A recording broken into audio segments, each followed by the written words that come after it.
Bonjour à tous et bienvenue chez Lucky Duck Games francophone. Je suis Guillaume, je suis en charge du marketing et de la communication.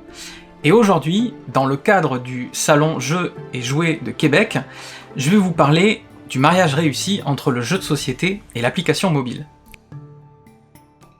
Ce qu'on appelle plus couramment le jeu de société hybride numérique. Alors, ça veut dire quoi, jeu de société hybride numérique ?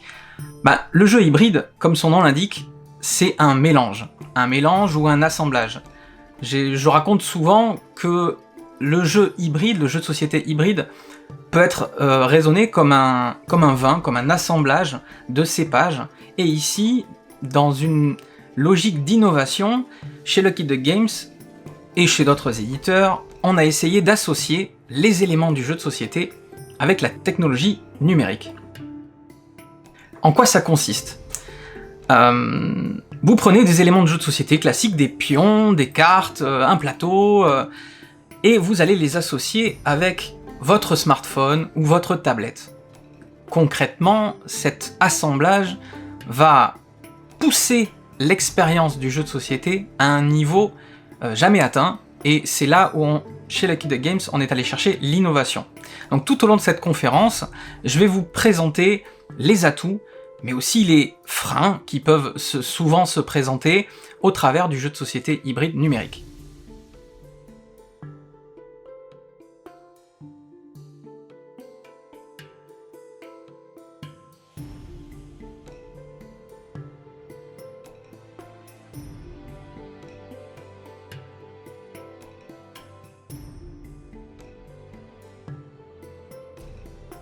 Mais tout d'abord, parlons un peu de Lucky Duck Games. On est une société qui existe depuis 6 ans. On est une soixantaine d'employés. On est présent sur 4 marchés. La Pologne, la francophonie, l'anglophonie, en Angleterre, aux États-Unis. Et on est depuis tout récemment en Italie. Au sein de Lucky Duck Games, il y a notre studio à Varsovie, composé d'une vingtaine de personnes, des graphistes, des illustrateurs, des auteurs de jeux, et également des écrivains, qui imaginent toutes les histoires dont je vais un petit peu vous parler à travers nos hits bien connus. On a également une activité d'agence, où on représente d'autres éditeurs pour porter leurs jeux sur d'autres marchés. C'est très important pour nous d'aider l'industrie à se développer, et on a également des démarches de vulgarisation, essayer de faire connaître le jeu de société moderne à toutes les familles, en soirée, dans les bars à jeux, etc. Donc on a beaucoup d'actions autour de ça. Et on fait également de la localisation de jeux, donc des jeux d'éditeurs, effectivement, des jeux qui viennent par exemple d'outre-Atlantique et qui sont traduits en français. Nos titres les plus connus, en tout cas le plus connu à l'heure actuelle, c'est certainement Chronicles of Crime, un jeu de David Sicurel, qui est finalement un jeu d'enquête coopératif, dans lequel les joueurs sont directement amenés à enquêter sur une série de crimes. C'est un jeu en plusieurs épisodes, où on va avoir des éléments de jeu, des cartes typiquement, qui représentent des témoins, des suspects, mais également des cartes d'objets, d'indices, des cartes de lieux dans lesquels les joueurs vont pouvoir se rendre, et toutes ces cartes comportent un QR code qui va pouvoir être scanné. On est donc dans le cœur même du jeu hybride numérique, à partir du moment où on a besoin du téléphone, et avec des éléments de jeu, c'est exactement ça la représentation qu'on pourrait se faire du jeu hybride. Ce titre a été vendu à plus de 800 000 exemplaires, il est disponible en plus de 24 langues à travers le monde. C'est vraiment le titre phare de Lucky Duck Games, et on est vraiment connu pour ça. À l'origine, c'est une campagne de financement participatif qui nous a poussé à innover, à amener le domaine applicatif, vraiment la partie numérique, dans un alliage hyper intéressant, hyper innovant, avec le jeu de société, en combinaison avec le jeu de société.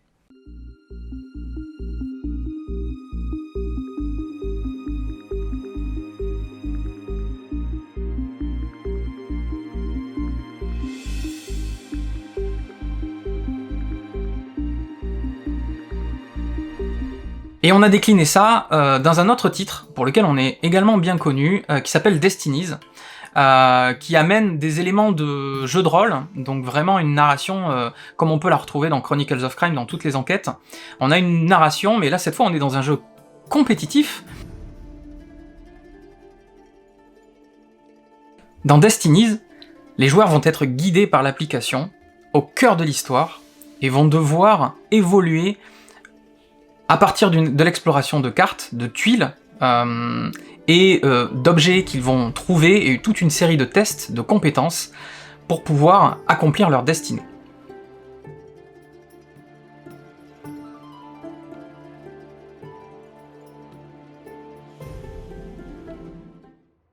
On propose également un titre qui arrivera très prochainement, un jeu qui s'appelle Divinus, qui est à base de tuiles.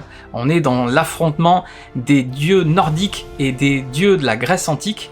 On incarne des demi-dieux avec une logique d'évolution. Je vais expliquer tous les atouts dans une seconde partie, mais vous commencez à comprendre quelques intérêts d'avoir greffé le numérique sur les éléments de jeu de société.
Le tout dernier titre, c'est The Dark Quarter, qui est également un jeu d'enquête coopératif dans un univers assez sombre dans la Nouvelle-Orléans des années 80, où on a également des éléments qui ressemblent à Destinies dans son moteur de test de compétences, mais avec des éléments de jeu et des éléments forts de Chronicles of Crime, où on va effectivement enquêter, poser des questions à des suspects, leur poser des questions sur des indices, fouiller des lieux, etc.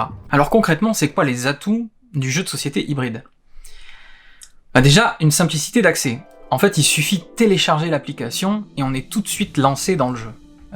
Nos applications, elles ont tout un tutoriel qui explique directement comment prendre en main le jeu. Le tutoriel, ça va être une base de scénario d'une 20 minutes, une demi-heure, 1 heure, et ça va vous permettre de prendre en main directement le jeu. Dans le cadre de Destiny, c'est carrément une partie complète qui vous guide et qui vous prend par la main pour maîtriser totalement le moteur et l'utilisation des éléments de jeu avec l'application en elle-même. Les séries de tests, comment utiliser les différentes cartes, comment utiliser les différentes tuiles. On n'a quasiment pas besoin de recourir au livret de règles, donc c'est l'un des gros points forts du jeu de société hybride, c'est que l'application va vous guider et va permettre naturellement de ne pas recourir à un livret de règles. Ça permet aussi une transition douce vers le jeu de société dans le cadre des enfants qui ne connaissent pas encore le jeu de société, qui sont peut-être parfois souvent sur la tablette. C'est un des gros points forts du jeu de société hybride. On entend parfois des parents qui vont dire « Non, je souhaite pas que mon enfant joue avec la tablette parce qu'il est déjà toute la journée ». Et ça permet, un jeu hybride va permettre de créer une transition moins brutale en amenant le jeu de société à la table, de proposer une expérience familiale avec les enfants à la table, pour que tout le monde joue ensemble. Et il y a effectivement cette tablette qui va permettre, en plus de cette simplicité d'accès, de proposer l'expérience commune avec les enfants et avec les parents.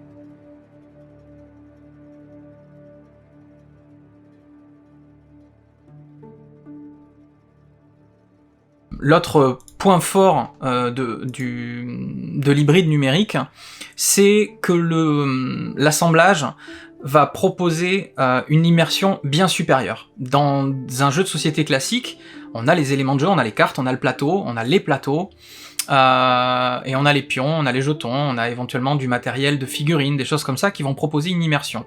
La grande force d'un smartphone ou d'une tablette qui vont être ajoutées à votre jeu de société, c'est qu'on va pouvoir rajouter par exemple une bande son. Une bande son que souvent les joueurs vont s'autoriser à aller chercher directement sur des plateformes, mais là en fait elle est directement intégrée, choisie par l'éditeur, choisie par les auteurs. Nous en tout cas on travaille comme ça pour avoir les meilleures bandes son possibles, des effets de son en fonction de si dans Destiny on est par exemple dans une forge, on entendra le marteau contre l'enclume du forgeron.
Et donc ça amène un premier degré d'immersion, mais pas que. La grande force aussi du numérique, c'est qu'on peut stocker des données, et on va donc pouvoir stocker le parcours et l'histoire du joueur ou des joueurs. Ce que chacun va faire, chaque action entreprise peut être sauvegardée dans la mémoire de l'appareil, de sorte qu'il puisse réagir à ça. C'est-à-dire que nos auteurs et nos écrivains vont prévoir l'ensemble des embranchements d'une histoire, et en fonction de ce que fait le joueur, va pouvoir réagir, va pouvoir créer une ligne parallèle du scénario qui peut être totalement différente. La partie d'après d'ailleurs, on imagine que dans une enquête, les joueurs vont arriver dans un bar, dans un pub à 2h du matin, mais s'ils ont mal parlé au barman parce qu'ils essayaient d'obtenir des informations sur un suspect, ou qu'ils ont même suspecté le barman, on peut imaginer que le lendemain, il va pas forcément le rouvrir, ou en tout cas pas avec le sourire.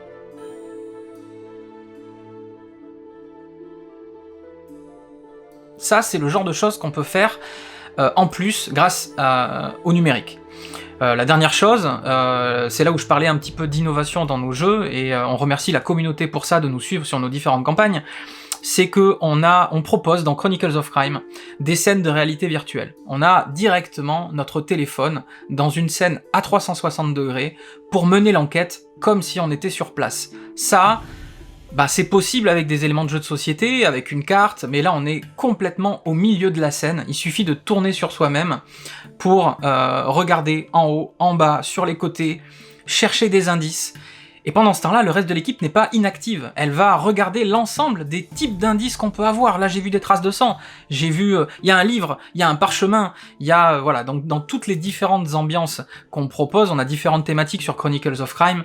Les années 50 aux États-Unis, on a le Moyen-Âge en 1400, on a le futur en 2400, le futur parisien dans Chronicles of Crime, la série millénaire.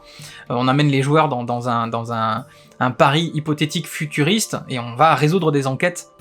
Là-bas, clairement, les scènes de réalité virtuelle où on est transporté dans un univers un petit peu comme ça, cyberpunk, on est vraiment dedans. On reste dans des éléments de jeu de société, puisque j'expliquais que le reste de l'équipe doit chercher parmi les différentes cartes quel type d'indice, et sur quel type d'indice on va pouvoir interroger les suspects. Donc tout ça, ça se passe quand même à la table, et ensuite le téléphone ou la tablette va nous guider sur les interrogatoires, tout ce qu'on va pouvoir faire dans le cœur de Chronicles of Crime.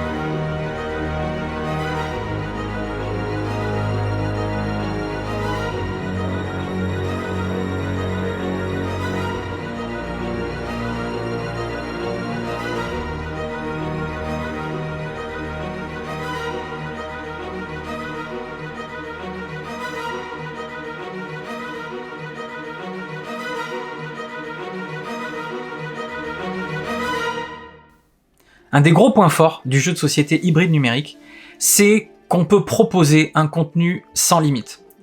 J'explique, quand vous achetez une boîte d'un jeu de société à scénario, souvent on a traversé le scénario et malheureusement il faudra peut-être acheter des extensions. Dans le cas de Chronicles of Crime, on a plus de 40 enquêtes qui ont été apportées à la fois par le studio Lucky Duck Games mais également par la communauté. On a une communauté qui est forte, qui nous suit sur nos jeux, j'en ai parlé donc, et ils mettent à contribution les éléments de jeu, ou plutôt on leur propose les éléments de jeu pour créer leurs propres histoires à partir des outils informatiques qui nous ont permis à nous de créer les scénarios. On leur met à disposition les outils d'éditeurs pour qu'ils puissent créer leurs propres histoires. C'est le cas dans Chronicles of Crime, c'est le cas dans Destinies. Ce qui fait que les joueurs vont pouvoir créer de façon infinie un contenu à partir du jeu de base.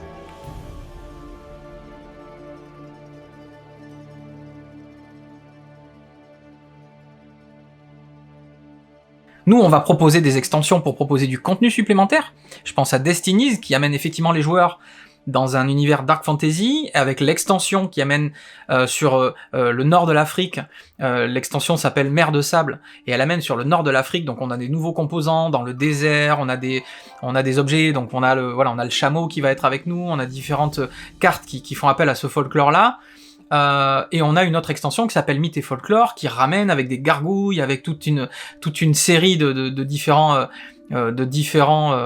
éléments de jeu qui sont dans des thématiques bien spécifiques, bien différentes, de façon à étendre tout l'univers, et on met ça à disposition des joueurs. Donc dans le cadre du jeu de société numérique, c'est assez puissant, puisque le jeu ne nous appartient plus qu'à nous, il appartient à la communauté, on a développé ces outils-là avec nos équipes, et on le met à disposition. C'est très important pour nous qui sommes joueurs, de faire en sorte que nos jeux vivent après nous. Ce sont des jeux narratifs. Une fois qu'on a fait l'histoire, on a envie, on en veut encore plus. Et finalement, c'est ce qu'on leur propose. Une petite précision, une fois qu'on a téléchargé l'application de Chronicles of Crime, de Destinies, il n'est plus nécessaire d'avoir internet pour jouer. Ça aussi, c'était quelque chose qui nous tenait à cœur.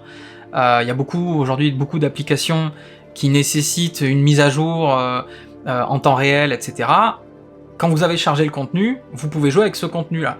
Évidemment que si vous avez connecté à internet votre téléphone, vous aurez du contenu supplémentaire, mais ce n'est pas une nécessité, et c'était très important pour nous qu'il y ait une sorte de continuité sans avoir des contraintes aussi fortes que l'usage du débit internet.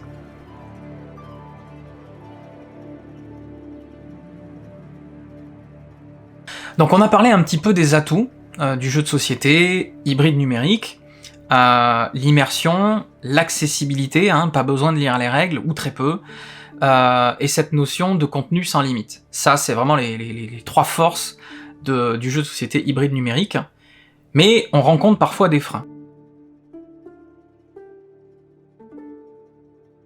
Alors j'en ai un petit peu parlé, notamment la notion de connectivité. Dans notre cas, on essaye de faire en sorte qu'elle n'ait pas besoin d'internet pour fonctionner. On a quand même besoin d'internet pour les télécharger, c'est un fait.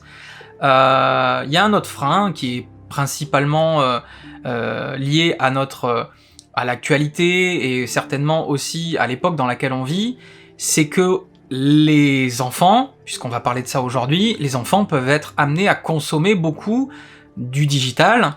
Et les parents luttent aussi pour ça, pour faire en sorte que les joueurs, et les jeunes joueurs, viennent vers le jeu de société pour quitter un peu les tablettes. Et finalement, notre gamme Lucky Duck Kids, c'est un peu la réponse qu'on veut apporter au marché, qu'on veut apporter aux parents qui luttent parfois pour sortir les enfants des tablettes, sortir les enfants des écrans. C'est pas forcément facile. Nous, on propose une expérience qui est à mi-chemin. Donc j'ai un peu expliqué ça tout à l'heure, en parlant de transition douce, où on propose des outils aux différents ludicaires. On amène ces jeux-là en boutique, avec Kids Chronicles, qui est une version de Chronicles of Crime, vraiment pour les juniors. Chronicles of Crime, on peut pas y jouer avec les enfants autour de la table. Kids Chronicle, c'est vraiment fait pour des enfants avec des parents. Là aussi, on souhaite pas amener juste des jeux pour les enfants, et on les laisse dans un coin. Le but, c'est de partager ensemble une expérience hybride numérique, avec des scénarios qui sont prévus pour une demi-heure de jeu environ, pas plus, mais pour amener les enfants à la table, quand parfois c'est difficile. Quand c'est pas difficile, tant mieux, ça fonctionne très très bien. Dans Kids Chronicle, on a 5 scénarios. L'idée, c'est que ces jeux-là offrent une première porte, une première expérience vers le jeu de société, quand les enfants rebutent cette proposition-là de la part des parents. Non, je veux pas jouer aux jeux de société, je préfère être sur la console. Bon, ben on va proposer le jeu hybride, qui est à mi-chemin. On va quand même être sur la tablette, tu vas voir, mais la tablette, avec l'expérience de réalité virtuelle, tu vas y trouver ton compte, on va faire quelque chose de différent. Et l'enfant, il y revient. On a fait beaucoup de tests, on a travaillé avec une spécialiste de la pédagogie de l'enfance pour proposer une expérience suffisamment riche, pédagogique, avec des messages forts à l'intérieur, pour que les parents aussi amènent leurs enfants à ce genre d'expérience. L'autre titre hybride de la gamme Lucky Duck Kids, c'est Glouton Mignon. C'est une adaptation du jeu Soviet Kitchen, où on va proposer à des monstres tout mignons de manger des objets du quotidien qui sont de couleurs différentes, en vue de les mixer pour faire un objet d'une couleur précise.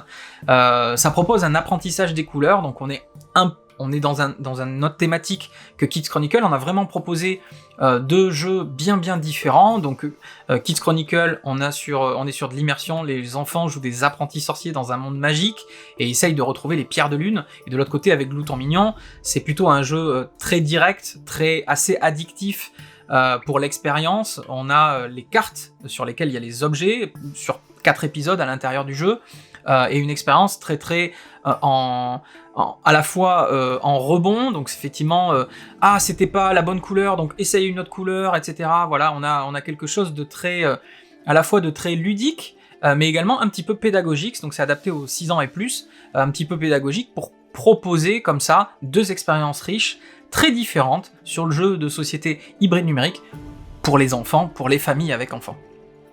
Donc aujourd'hui, Lucky Duck Games, on est vraiment tourné vers le jeu hybride numérique, vous l'avez compris.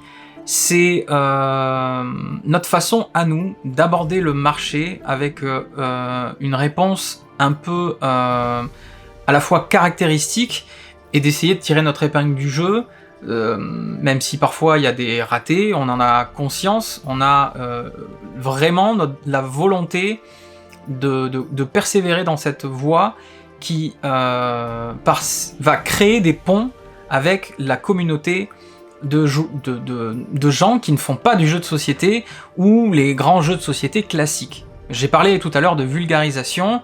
L'une des missions de Lucky Duck Games, c'est d'essayer, par l'accessibilité du numérique, d'amener des joueurs à la table de façon vraiment fluide.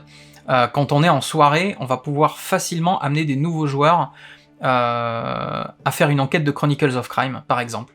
Et ça, c'est vraiment à la fois notre challenge, mais également notre satisfaction de voir la communauté grandir, de recevoir les remerciements des joueurs, et on les remercie à notre tour, pour justement aller plus loin, proposer des expériences encore plus riches, et on a hâte de présenter tous ces nouveaux titres. On a plein de choses, on est en train de travailler, notre studio est en train de travailler sur plein de titres actuellement, qu'on a hâte de vous présenter, qui amènent encore l'innovation au devant de la scène. On fait très attention, encore une fois, à ce dosage, parce qu'on est des joueurs de jeux de société, et c'est très important pour nous que le dosage du numérique dans le jeu de société hybride soit sur le bon degré, pour une considération forte de la communauté des ludistes, mais également pour essayer de convaincre les joueurs du grand public. Donc c'est pour moi terminé pour cette conférence. Je vous remercie à tous de votre attention. Je remercie Elsa pour m'avoir proposé d'animer cette première conférence, et je suis disponible par email ou voilà directement sur la page de Lucky Duck Games francophone. Si vous avez des questions ou si vous voulez approfondir le sujet, ça sera avec grand plaisir. Et puis je vous dis à bientôt.